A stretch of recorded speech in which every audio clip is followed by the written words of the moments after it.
안녕하세요. 금요사건 파일 디바제시카입니다. 2016년 9월 17일 제주시 연동에 위치한 신제주 성당입니다. 이날은 한국 가톨릭에서 매우 중요한 대축일 미사가 있던 날입니다. 이른 시간부터 많은 사람들이 모였고 새벽 예배가 끝나자 신자들은 하나둘 성당을 떠나갔죠. 하지만 독실한 신자였던 당시 61살의 여성 김성현 씨는 계속해서 기도를 이어갔습니다. 그렇게 시간이 지나 어느덧 아침 8시 52분, 당시 성당에는 그녀 혼자였습니다. 그런데 바로 그때 성당 문이 열리더니 누군가 들어오는 인기척이 느껴졌어요. 한 남성이었죠. 그는 성큼성큼 걸어 들어오더니 곧이어 홀로 기도 중인 김 씨에게 다가옵니다. 탁 보고 두 사람이 눈이 마주쳤어요. 그런데 순간 남자가 들고 있던 비닐봉지에서 뭔가를 꺼내 드는데 18cm짜리 칼이었죠. 무슨 상황인가 파악하기도 전에 그는 다짜고짜 김 씨를 공격합니다. 오른쪽 가슴, 옆구리, 허벅지까지 빠르게 찔렀고 피해자 김 씨는 비명을 지르면서 쓰러졌어요. 이게 고요한 성당에서 너무도 순식간에 벌어진 일이에요. 남자는 곧장 현장에서 도주했죠. 범인이 떠나고 그래도 김 씨가 희미하게나마 의식이 남아 있었습니다. 그래서 직접 119에 신고를 하게 돼요. 하지만 얼마 안 가 몸이 축 처지는데요. 구급대가 도착을 해서 바로 병원으로 이송돼서 치료를 받았지만 김 씨는 다음 날인 18일 아침 끝내 숨을 거두고 말았습니다. 이 사건의 신고가 들어온 직후 제주경찰은 범인을 찾기 위해 수색을 시작합니다. 다행히 성당의 입구와 복도에 CCTV가 설치가 되어 있었어요. 그리고 그 안에 범인으로 추정되는 그 남성의 모습이 잘 찍혀 있었죠. 허리에 전대를 차고 흰색 운동화를 신고 있는 범인. 경찰은 이 사진을 CCTV 관제센터로 보내서 도움을 요청합니다. 여러분, 참고로 제주도는 곳곳에 4천여 개의 CCTV가 설치되어 있습니다. 그리고 이걸 24시간 모니터링하는 통합관제센터가 운영 중이에요. 그날 거기에 있던 약 30명의 요원들이 실시간으로 해당 남성을 찾기 시작해요. 그러던 중 한 요원의 눈에 수상한 인물이 포착됐죠. 동일한 복장을 입은 남성이 서귀포시 도로에서 막 두리번거리고 있는 장면입니다. 그래서 인근에 있던 경찰이 장소로 급히 출동했고 사건 발생 7시간 만에 경찰은 범인을 체포하는 데 성공합니다. 그의 정체는 당시 51살이던 중국인 남성 천궈루이. 놀랍게도 불과 사건이 벌어지기 4일 전에 막 제주도에 들어온 관광객이었습니다. 범인 천궈루이는 범행 직후에 경찰의 추적을 피하기 위해 나름대로 머리를 썼던 것 같아요. 먼저 위치 추적을 피하려고 자기 핸드폰을 인근 호텔에 있는 화단에 버렸고요. 또 그 동선에 혼선을 줄 목적으로 일단 택시를 타고 제주공항으로 이동했죠. 거기서 다시 택시 갈아타고 서귀포시로 넘어갑니다. 그러니까 이게 마치 제주도를 떠난 것처럼 보이게 만들려는 것 같아요. 하지만 제주경찰의 빠른 초기 대응과 또 이 4,000개의 CCTV 감시를 피할 수는 없었습니다. 천궈루이가 체포됐을 때만 해도 7시간 만에 잡았잖아요. 그래서 피해자 김 씨는 중태였어요.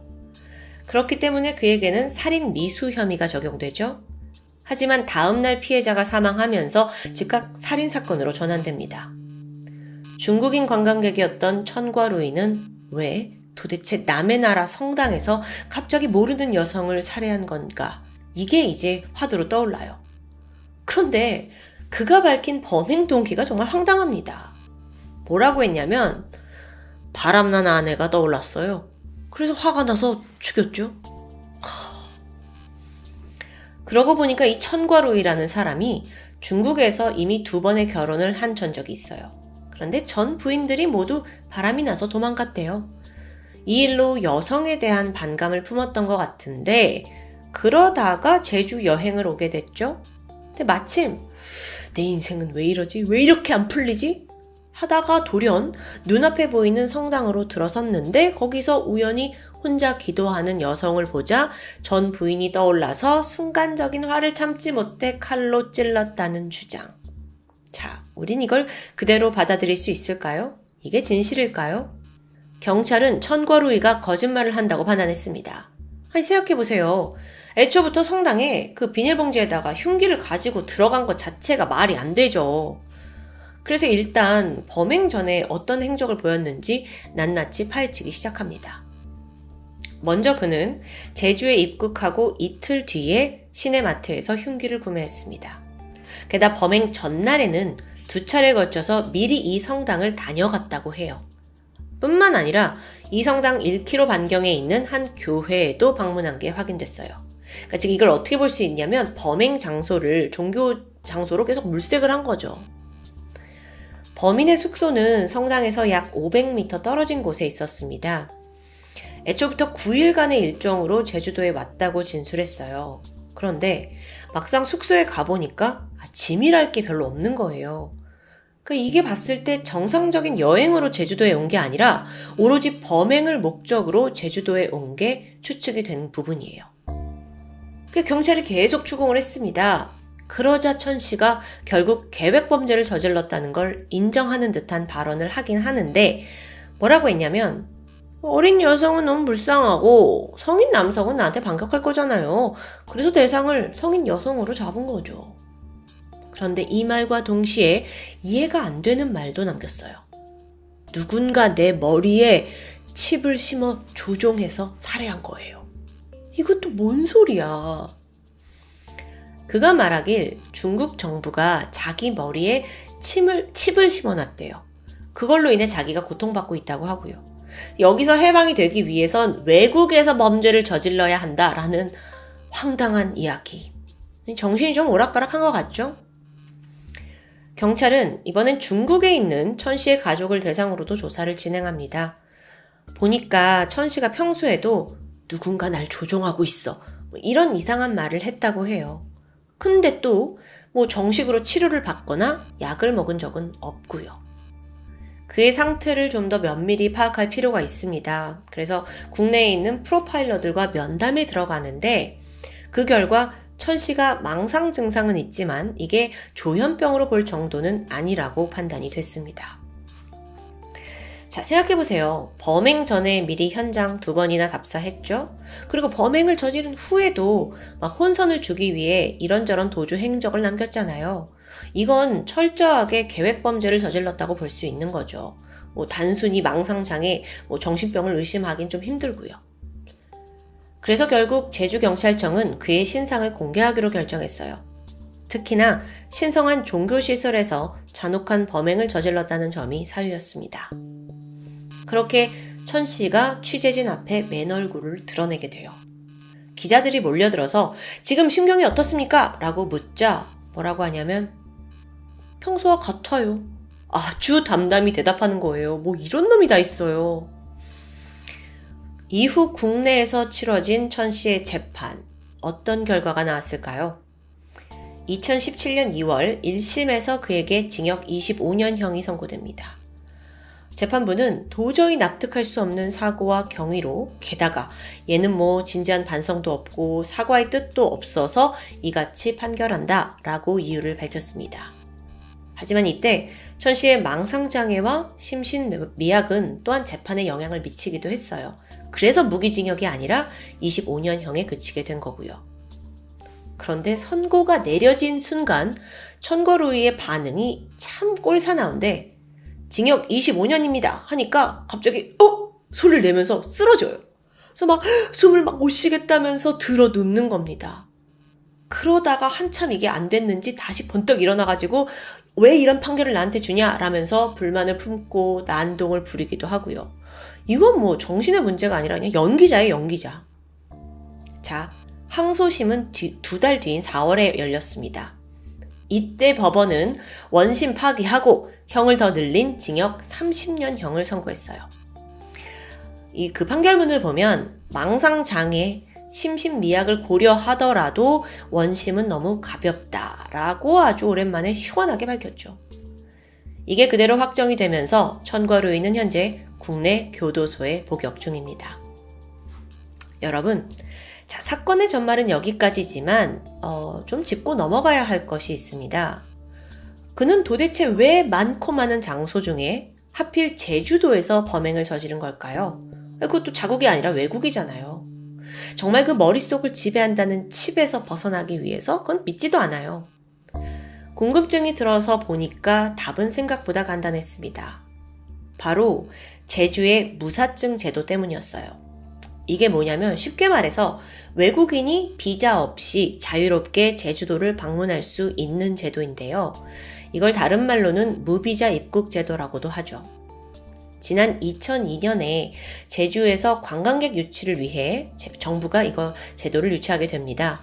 덕분에 일부 테러 국가로 명시된 곳을 제외하고는 많은 외국인들이 한 달간 무비자로 제주를 관광할 수 있게 됐죠. 단 이 경우에는 제주를 제외한 서울이나 부산 다른 지역은 방문할 수 없습니다. 이후 제주도는 많은 외국인 관광객을 유치하게 됐습니다. 급증했어요. 특히나 가까운 중국인의 입국이 굉장히 늘었는데 코로나 직전인 2019년에 무사증으로 제주도에 방문한 외국인 81만 명이 있었는데 그 중에 무려 98%가 중국인입니다. 물론 관광산업 중요하죠. 또 제주도는 그만큼 외화를 벌어들일 수 있으니까요. 하지만 부작용도 분명 발생했습니다. 외국인이 많아지니까 범죄율도 높아졌고 또 불법 체류자도 늘어난 거예요. 심지어 오늘 소개한 사건이 있기 바로 며칠 전인 2016년 9월 6일 제주도의 한 식당에서 중국인 관광객 8명이 주인과 손님을 집단으로 폭행한 사건도 발생했을 정도예요. 그러니까 잡음이 끊이지 않고 있는 거죠. 사실 이 범인 천과루이는 제주에 오기 전에 어디 외국을 갈까 하다가 일본으로 갈 계획을 세웠다고 합니다. 근데 비자 발급이 쉽지 않잖아요. 그래서 이제 고려하던 중에 무비자로 입국이 가능한 제주도를 선택했던 거고요. 이건 천 씨가 직접 진술한 내용입니다. 자, 이런 게 알려지면 여러분 어떤 기분이 드세요? 국민들 사이에서 이 무사증 제도 이게 맞는 거냐라고 강한 반발심이 생겨나요. 아니, 비자라는 게 적어도 자기 나라에서 범죄 이력이 있는 사람인 건 아닌지 1차적으로 거르는 효과가 있을 수 있거든요. 근데 이걸 다 생략해 버리니까 그만큼 잠재적인 위험에 우리가 노출된 거죠. 물론 여러분 다시 한번 말씀드리지만 이 무사증 제도가 관광사업에 긍정적인 영향을 미친다는 건 분명합니다. 그렇다면 적어도 외국인 관광객에 의한 범죄, 이걸 예방할 대책이 필요한 거 아닐까요? 근데 2016년 그 당시만 해도 별 대비가 없었어요. 제주경찰청에는 외국인을 대상으로 하는 부서, 그러니까 일명 외사과가 없었거든요. 이게 어떻게 외국인이 이렇게 많은데 외사과가 없냐? 라는 것도 논란이 되었는데 현재는 신설된 상태입니다. 오늘 사건을 마무리하기에 앞서서 사망한 피해자 김성현 씨, 그녀는 독실한 카톨릭 신자이자 또 시인으로 활발히 활동하면서 작품을 남긴 사람입니다. 그녀가 변을 당하기 직전까지 무엇을 간절히 기도하고 있었는지는 누구도 알 수 없습니다. 하지만 그녀가 영혼의 안식을 구하던 장소에서 그토록 고통스러운 죽음을 맞이했다는 건 정말 너무나 억울한 일이에요. 범인 천 씨는 사건 이전에 인적이 드문 골목길을 다니면서 범행 대상을 물색했다고 합니다. 그러다 끝내 성당을 택한 이유를 밝혔는데 이게 또 황당하죠. 왜냐면 성당에서 사람을 해치면 예수님이나 하나님이 날 용서해 줄 것 같아서요. 기가 찰 뿐이죠. 그는 알고 있을까요? 만약 사후세계가 있다면, 그리고 천국과 지옥이 있다면 가장 먼저 지옥으로 갈 사람이 바로 자신이라는 걸요. 제주에서 발생한 끔찍한 살인사건, 지금까지 금요사건 파일 디바제시카였습니다. 안녕하세요. 금요사건 파일 디바제시카입니다. 2009년 3월 19일 새벽 4시 광주 북구 중흥동에 있는 한 교회 주차장에 집사님 한 분이 도착합니다. 새벽 예배를 위해서 신도들을 데리러 가던 중에 들른 것이었죠. 그가 주차장 입구를 지나던 그때 화단에 들어 누워있는 남자를 한 명 발견하는데 즉각 술에 취해서 골아떨어진 노숙자구나 싶었습니다. 그래서 일단은 그냥 지나치고 나서 40분이 지난 새벽 4시 40분 다시 교회 주차장에 들어왔는데 이 노숙자가 아까와 같은 자세로 화단에 그대로 누워 있습니다. 깨워야겠구나 싶어서 다가가 몸을 흔들게 됐죠. 그때 무심코 남성의 머리 쪽을 봤는데 피가 흥건합니다. 뿐만 아니라 얼굴을 알아볼 수 없을 만큼 두개골이 처참하게 함몰되어 있었습니다. 신고를 받고 출동한 경찰 역시 딱 보고 시신의 참혹한 상태에 너무도 당황했습니다. 둔기로 여러 차례 가격당한 얼굴은 알아볼 수 없을 만큼 끔찍하게 손상되어 있었죠. 현장에는 범행 도구로 쓰인 듯한 벽돌에 잔해가 남아 있었고 피해자의 점퍼에서 신발 자국 하나도 발견됩니다. 주머니에 돈과 지갑이 그대로 있었는데 그렇다면 금품을 목적으로 한 강도살인은 배제됩니다. 한편 그의 휴대전화는 인근에 있는 하수도에서 발견됐어요. 근데 이마저도 그가 쓰러지면서 우연히 빠진 건지 아니면 범인이 일부러 여기에 버린 건진 확실하지 않았죠. 피해자는 48세 김남선 씨로 밝혀졌습니다. 인근에 있는 일명 엔진 골목에서 근무하던 수리기술공이었습니다. 사건이 일어나기 약 7개월 전인 2008년 8월 중고 엔진 수리회사에 입사하게 된 김 씨는 회사에서 불과 5분 거리에 있는 모텔에서 매달 월세를 내면서 혼자 생활하고 있었죠. 그는 정황상 귀가를 하던 도중 이 참변을 당한 것 같습니다. 강도살인이 아니라면 면식범? 경찰은 우선 그의 주변인들을 조사하게 되는데 모텔 주인에 따르면 김 씨가 사람이나 손님을 데려온 적이 한 번도 없었다고 합니다. 회사 사람들도 김 씨가 평소에 말이 없고 무뚝뚝한 성격이었다. 일에 있어서는 성실한 사람이다 라고 증언하게 되죠. 정리해보면 많은 이들과 어울리지 않았고 또 사람이 착해서 주변에 원한을 살 만한 그런 일도 없었던 것 같은데요. 그런데 도대체 누가 그리고 왜 그렇게 그를 잔혹하게 죽인 걸까요? 경찰이 조사한 김 씨의 생활 패턴 역시 평범했습니다. 매일 오전 7시 반에 출근을 해서 저녁 7시 퇴근, 그리고 늘 같은 식당에서 밥을 먹을 만큼 아주 직장과 집 사이에서 단순한 삶을 살았던 겁니다. 경찰은 엔진 골목에 있는 모든 사람을 용의선상에 뒀습니다. 그리고 수사를 진행했지만 딱히 용의자는 나오지 않았는데요. 그런데 수사 도중에 이전에 몰랐던 김 씨의 새로운 사생활이 드러납니다. 미혼으로 알려졌던 김 씨한테 과거 부부처럼 지냈던 동거 여성이 있었고 지난 10년 동안 그녀의 아이들에게 김 씨가 아버지 역할을 하며 살았다는 사실이었죠. 그래서 전 동거녀를 찾아가 보니까 김 씨가 차비를 모아서 생일 때마다 장미꽃을 사다 줄 정도로 착했고 우리가 예전에 한 가족처럼 재밌게 살았다라고 증언합니다. 그런데 이 관계가 그렇게 좋게 끝난 건 아니었어요. 김 씨는 수년 전에 이 동거녀의 보증을 서준 적이 있었는데 이들이 헤어진 이후에 170만 원을 대신 갚아라 라는 독촉장을 받게 된 겁니다.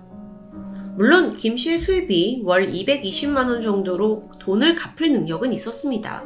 하지만 헤어진 사이에서까지 돈을 갚아주고 싶지 않았기 때문에 그냥 내버려둔 상태였죠. 그래서 경찰은 이 혹시 동거녀와의 관계 속에 뭔가 있지 않았나 라고 의심했지만 그녀는 확실한 알리바이를 대면서 혐의를 벗어나게 됩니다. 그러던 중 국가수 부검 결과가 나왔습니다. 사인은 외부 충격에 의한 심한 머리 손상. 그런데 특이한 점이 목의 앞부분 중간에 있는 목둘뼈가 부러져 있었습니다.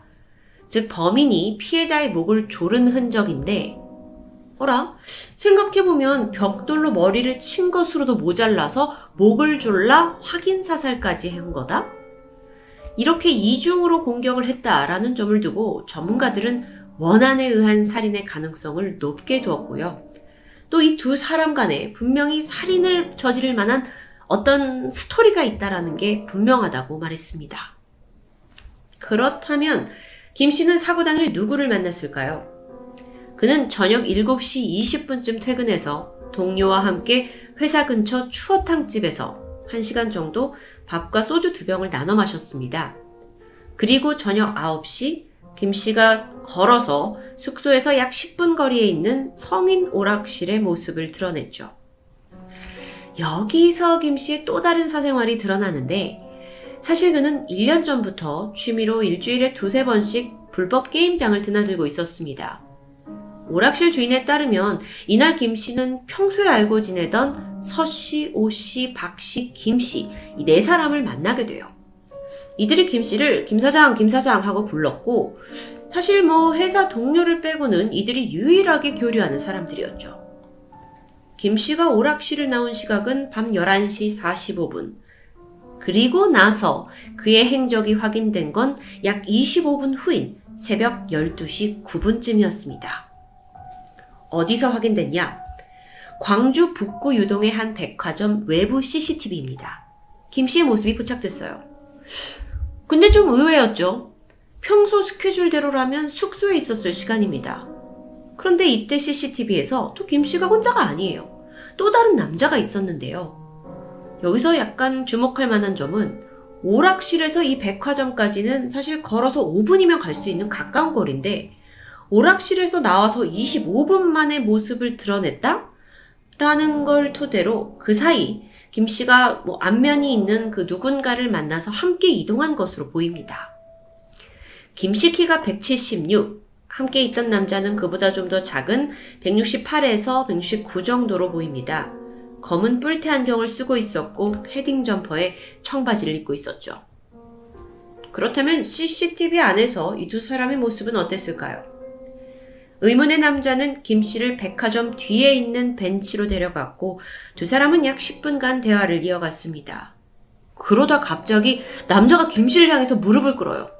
뭔가 큰 잘못을 했거나 아니면 애원하는 듯 보였죠. 화면상 남자가 머리를 수차례 조아리게 되는데 착한 사람이었다고 하는 김 씨는 봐줄 마음이 없어 보입니다.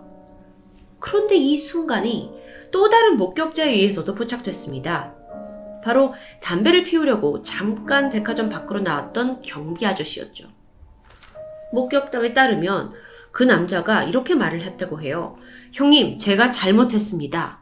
그리고 김 씨는 알았어 임마 됐어 라고 대꾸했죠. 목격자 또 있었습니다. 근처에 있는 당구장 주인이었는데 그 의문의 남자가 자꾸 김 씨를 붙잡는 모습을 봤다고 말합니다. 그러던 12시 36분 김 씨가 자리를 박차고 일어나자 남자는 이번엔 바지를 붙잡고 또다시 애원합니다. 이걸 김 씨가 뿌리치고 자리를 뜨자 그를 쫓아가게 되는데요. 그렇게 CCTV에서 사라졌던 2사람은 300m 정도 떨어진 광주역 부근 모텔 CCTV에서 다시 한번 포착됩니다.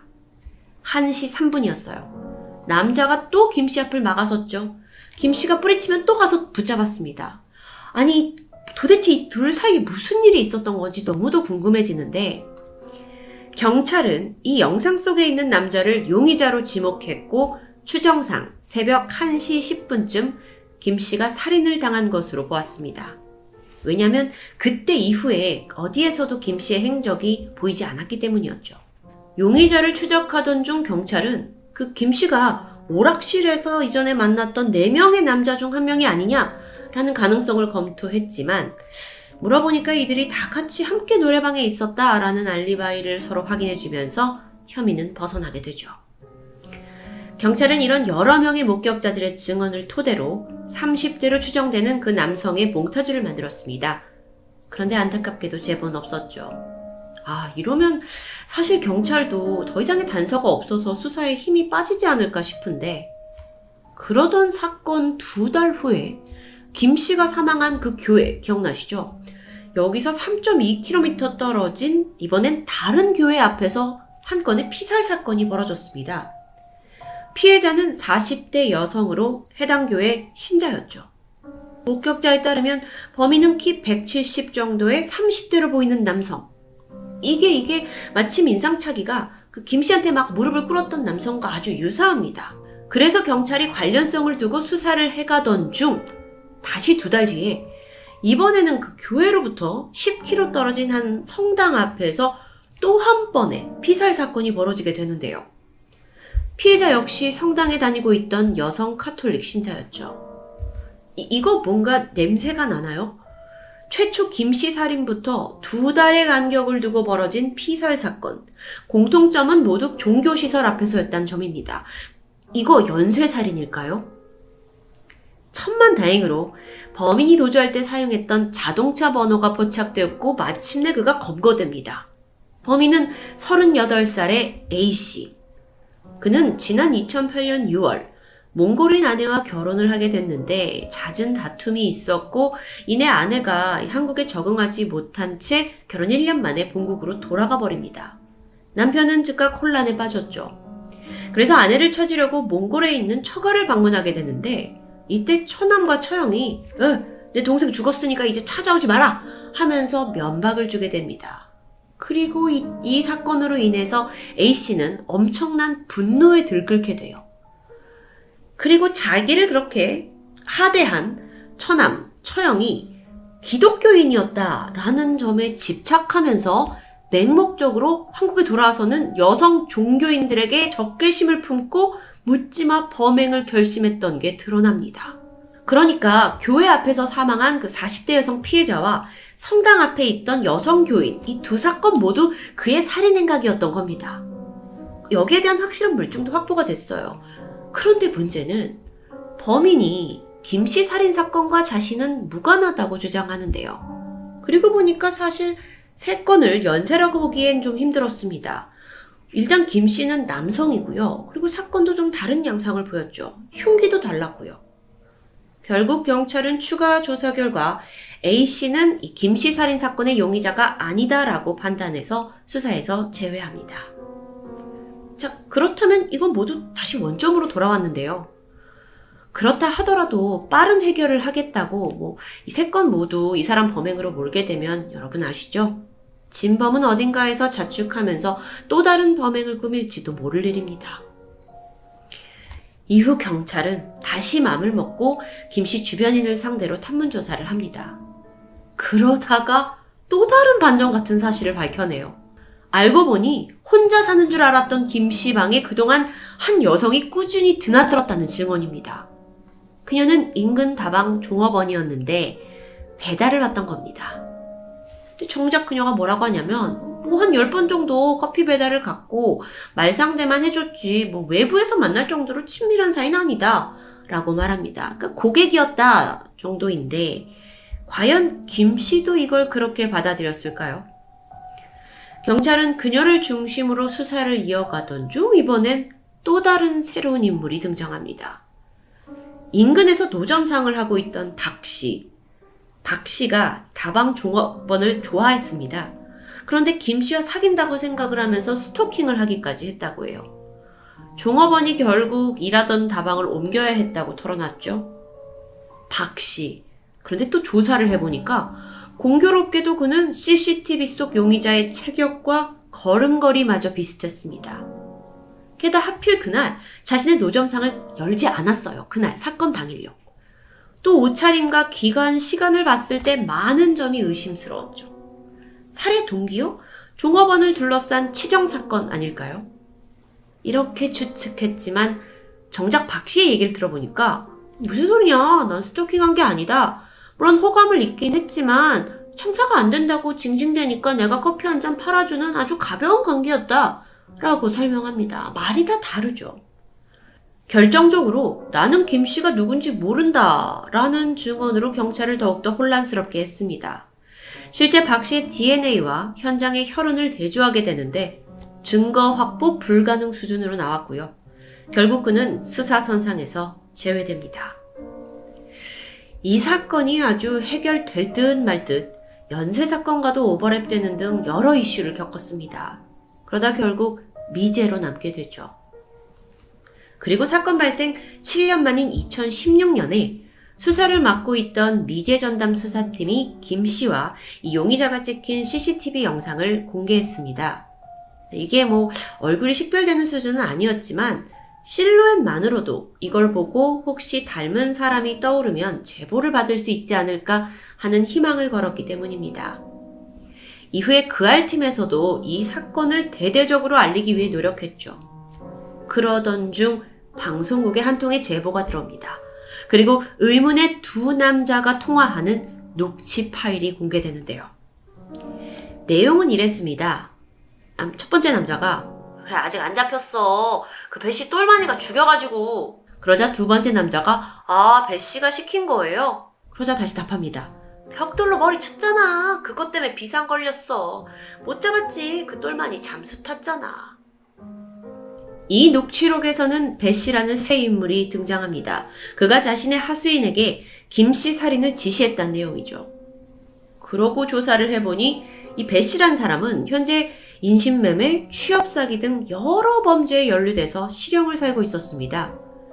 녹취 파일을 제공한 그 제보자 역시 피해자 중 한 명이었죠. 제보자가 말하길 배씨가 스크린 경마장에 자주 나타나면서 불법 도박을 즐겼는데 이때 김씨에게 돈을 빌려달라고 했지만 뜻대로 되지 않자 죽인 것 같다라고 증언합니다. 배씨라는 새로운 인물의 등장으로 이 시나리오가 어딘가 앞뒤가 맞는 것 같기도 하지만 한편으로 하수인까지 거느릴 만한 그런 배씨라는 인물이 근근히 살아가던 일용직 기술자 김씨에게 돈을 빌려달라고 하고 심지어 안 빌려주니까 총부살인까지 했다? 이건 좀 억지 아니냐라는 의견도 있었습니다. 물론 좀 다른 방향으로 만약 배씨가 가족이 없는 김씨의 명의를 빌려달라, 그걸로 대포통장을 만들려고 했다면 이야기는 좀 달라지겠죠. 하지만 그 내막은 여전히 정확히 알 수 없습니다. 광주 미제사건팀은 범행 동기에 대한 새로운 가설을 세운 뒤에 수사를 다시 진행하고 있다고 말합니다. 일명 광주 엔진수리공 살인사건. 가족 없이 외롭게 살던 중년 남성이 어떤 억울한 사연으로 이런 끔찍한 죽임을 당했는지는 여전히 베일에 쌓여 있습니다. 이제는 발전된 수사기술로 인해서 혹시 놓쳤던 새로운 단서를 찾아내거나 혹은 누군가의 제보만이 유일한 희망이겠죠. 금요사건 파일 디바제식합니다.